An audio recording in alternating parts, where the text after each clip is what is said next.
old train by. Look at those cabins putting on doors, putting on doors, putting on doors. Look at those cabins putting on doors, putting on doors, putting on. Totaling with his chain. Ran back his wheel with his thumb around the babe. Head so river out of town. And Buck mad enough to do up this bull table and ain't slow little man right on down. Look at those cats putting on dogs, putting on dogs, putting on. Look at those cats putting on dogs, putting on dogs, putting on. Down in Pop Fella's food room.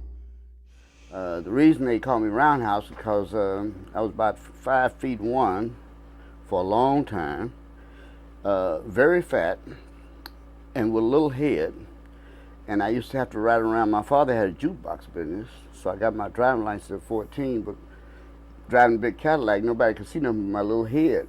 So they called me Roundhouse with the bubble on top. So I played drums all my life here, starting at 14 from working with James Clay and Leroy Cooper, who pulled me up on the bandstand.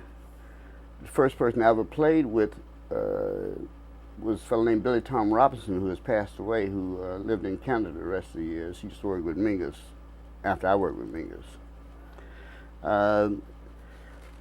I went to several universities, Lincoln University in Jefferson City, Missouri, and Texas Southern for about a week, and then I started working from 8 in the evening to almost 6 in the morning. And then my father got ill. I came back here, and then I went to Prairie View for 2 years, where I was tutored for 2 years and placed in school up at University of Bridgeport. And the significance of that is my first school, my roommate was a fellow named John Hicks, a piano player at Lincoln University. Also in that whole scenario was Oliver Nelson, a great saxophone player. He also wrote the theme song for, I think it was Ironside or something like that on TV. Julius Hemphill, who was also created the World Saxophone Quartet, was there, and Thomas Reese was there, and Lester Bowie was there, and John Hicks, my roommate, myself, and Bill Davis, a bass player. The thing about John Hicks was he had just graduated high school from Sumner and had been working with Annie Mae Bullocks, who became pregnant that last year, who you know as Tina Turner. And it was through him that I got introduced into New York, working with Betty Carter at the Fire Spot. We'll get to all that later, okay? This is Professor John Murphy from Baltimore, who teaches, I'm not familiar with the courses he teaches, but teaches at the University of North Texas, who happened to be a very good friend of mine. So. Could you talk about some of your earliest musical experiences in Fort Worth? Mm-hmm. The first experience I had playing was Mr. Baxter, who also taught Ornette Coleman, and King Curtis, who also happened to be my cousin on my father's side, and quite a few musicians who've achieved some international fame, Dewey Redman, Hemphill, and Thomas Reese, and others. He used to have a talent show at the end of every year. So my first experience, I think, was playing the talent show. And it was Billy Tom Robinson, myself, and supposed to be a trio with Sonny Benton, who's a painter now. Well, he was supposed to play bass, but when it came time to play, he wouldn't come out from behind the curtain. So that made me have to play drums harder, since it's just saxophone and drums. I can remember my mother being, because I could spot her out there, because she was so proud, you know. She was always encouraged me, you know, to play. Then I started working gigs, which I didn't know was gigs, because I just always enjoyed playing music. It was like, to me, it was more like a hobby. I wouldn't think of it as a career. And one day they gave me 35 cents after we got through playing. That was my first payment. Um, but after that, at 14, I had helped Billy Tom and his father drive to L.A. to over in South Central, and I met Tricky, Vic, and some other trombone players and other people out there. And then when we came back to Texas, we went over to Dallas and the Ray Charles Band, which was located in Dallas, and the Raelettes, all of them were from Dallas then. David Fathead Newman, who's another one of my cousins on my mother's side. King Curtis is his cousin on my father's side. Well, the director of that band, Ray Charles Band, during the Hit the Road Jack days, was Leroy Cooper. And Billy Tom told Leroy that I could play drums because I was very shy. I'm still very shy, but it don't look like it now, But so Leroy came over and grabbed me and put me on the bandstand, and I've been playing ever since. Everywhere I go, I was always able to make money, make a very good living.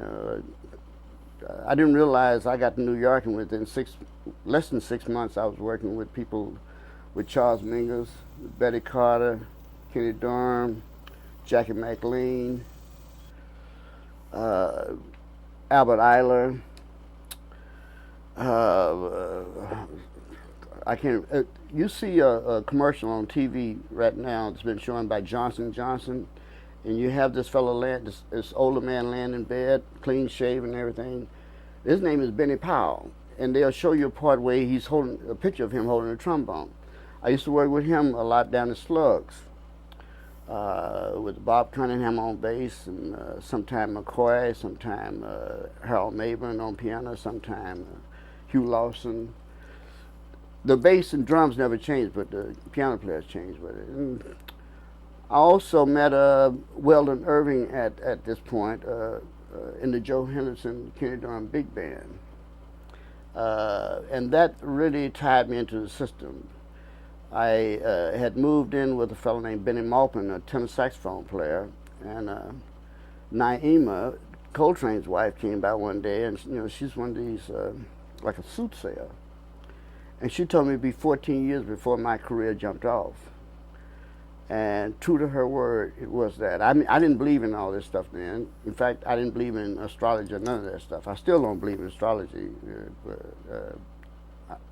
I take certain people's word much more serious than I did at the time. I could always play. I told my mother and my grandmother one day over where I grew up on Verbena Street that I'd be rich one day. I made enough money to be rich, but I lost it. But I have a very rich life. And I think I meant that more than money. The people I play with here, when I went to, I played with Dakota State and people like that when they come through town. I mean, this was from the time I was 14 years old, so I never took it really seriously. I used to work with the Red Tops over in Dallas at the Woodman Auditorium. Of course, people didn't know it, but my grandmother ran the American Woodman because of the insurance company coming out of Denver. And actually, she graduated from Lincoln University too, but that must have been back in the late 20s, early 30s. But I never told nobody she ran it either. But it was one of those places where, black people would get together every Sunday, maybe about 300-400 people. I'm not sure the count, but it was BYOB, bring your own bottle, and it was every Sunday at 4 o'clock to 7. And of course, in those days, everybody wore suit and ties, and people that went to church already, and so they just stayed dressed up and went to eat and come. And I met a lot of musicians and played with a lot of musicians. And I remember very clearly one day, a fellow I never saw again came up to me after I was playing. He said, all you have to do, you don't have to learn to count. Of course, I ignored his warning. But I did learn that over the years. It was necessary. Because to me, it was just something I enjoyed doing. My uncle had come back from the Army in 1944, and he brought us a pair of hand clash cymbals. And I attended James E. Gwynn Elementary School, and I think it was the 3rd grade, they came around and asked the students in each room anybody had a piano in their house raised their hand. And of course, my mother played the piano and the organ, and so I raised my hand, along with some other students. And maybe, I don't know the time period, maybe a week or two at least. So they came around and called us all out of the classroom and put us in another building. And this fellow who had graduated, I think John Carter graduated college at around 19. He was my first music teacher, James E. Gwynn.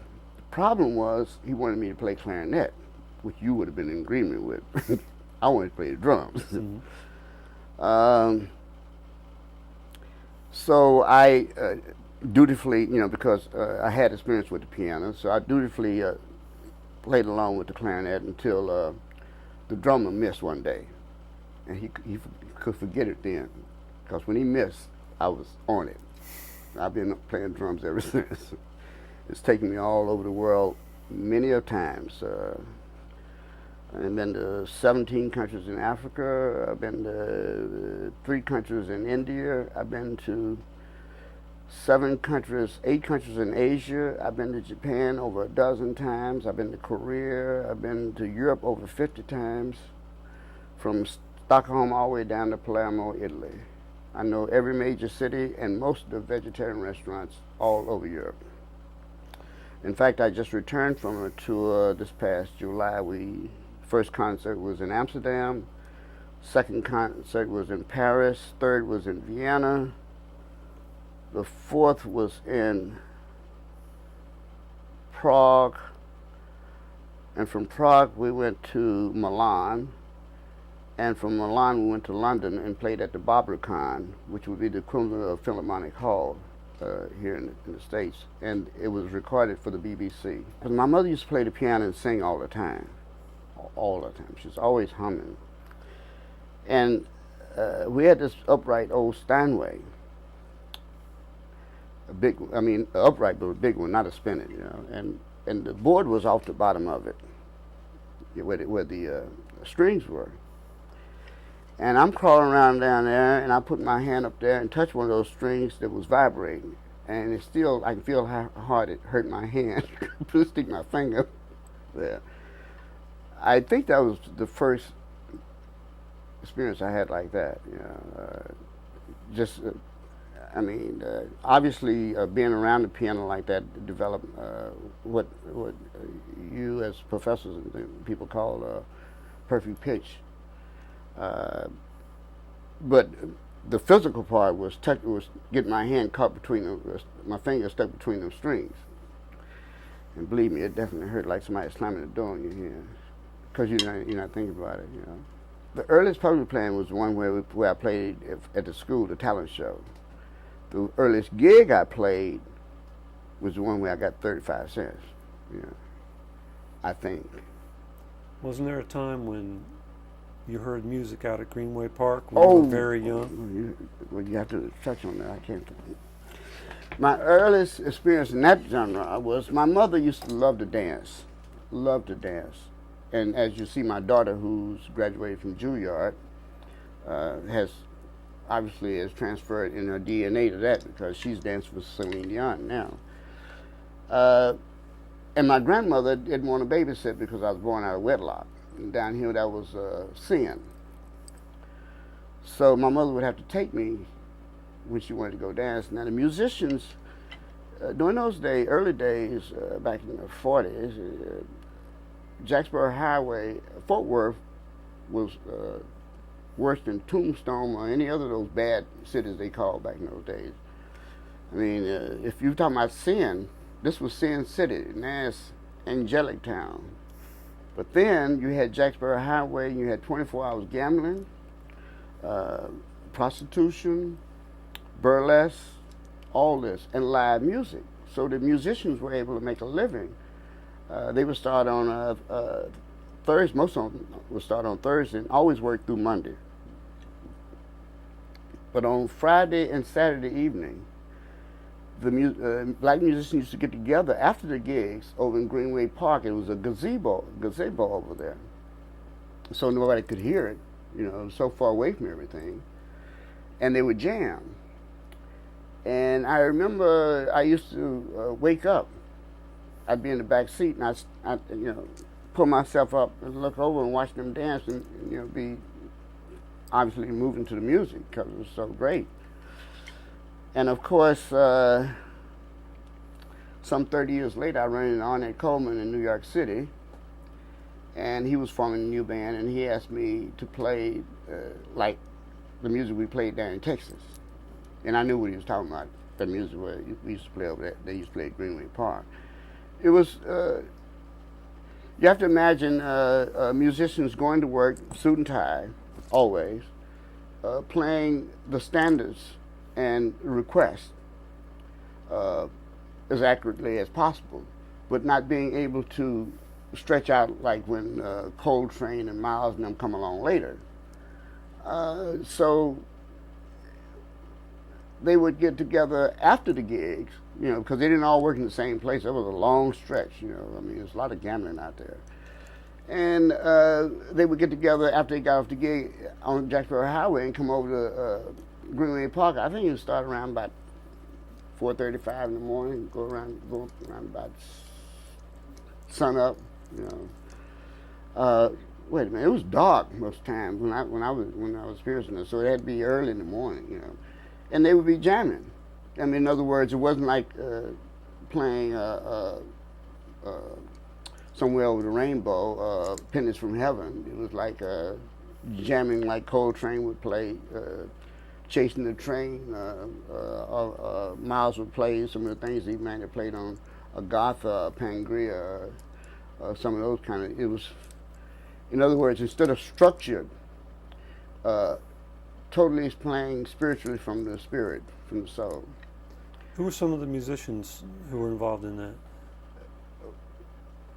I can't be accurately sure, but some of them I can. Red Connors, the Scott brothers,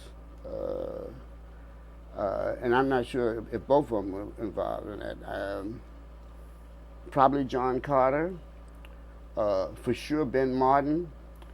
And one of the things about the history of Fort Worth that a lot of people are not aware of, we had a fellow here named Donnell Cole. Donnell Cole was playing drums with J. Max Shannon, traveling around the country at 14 playing with him. This was one of the baddest drummers I've ever heard. You would have to imagine Elvin Jones and Max Roach combined. The bad problem was he had a bad drug habit and was always out here at this federal penitentiary, but they allowed him to play drums out there. He was out there with Stymie, the fellow who was in the Little Rascal. They were always out there. But whenever he and Ben Martin would get out, all the black people in the Fort Worth different pockets always knew exactly what time and where they were going to be playing, because that was like the true event. And the places would be packed. I happened to be at several of those, but the first one I was at just blew my mind. I never heard anybody just swing that kind of swing and intensity. And we're not talking about with a lot of equipment, but just the power and spirit of the music, And Ben Martin was a fantastic alto player. The other players were, there was Aurelius Hemphill, who went out and started writing not only music, but what do you call, scripts for TV and that kind of movies and stuff. Ben Webster, guitar player. The first guitar player, he was actually my biology teacher in high school, but he was also the first guitar player with the Dizzy Gillespie Big Band. And he was also a singer, sound and looked just like Billy Eckstine.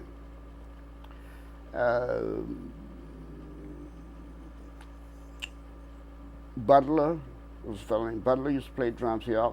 He moved to California.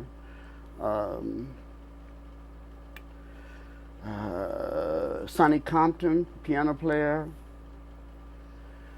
Oh, I should have thought about this earlier. I'll think of some more along the way. Okay. It was Ornette, of course, James Jordan, his cousin, and his manager now.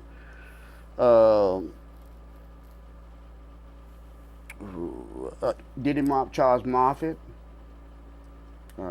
Diddy Moffitt, who's finally moved to New York and worked with on that also.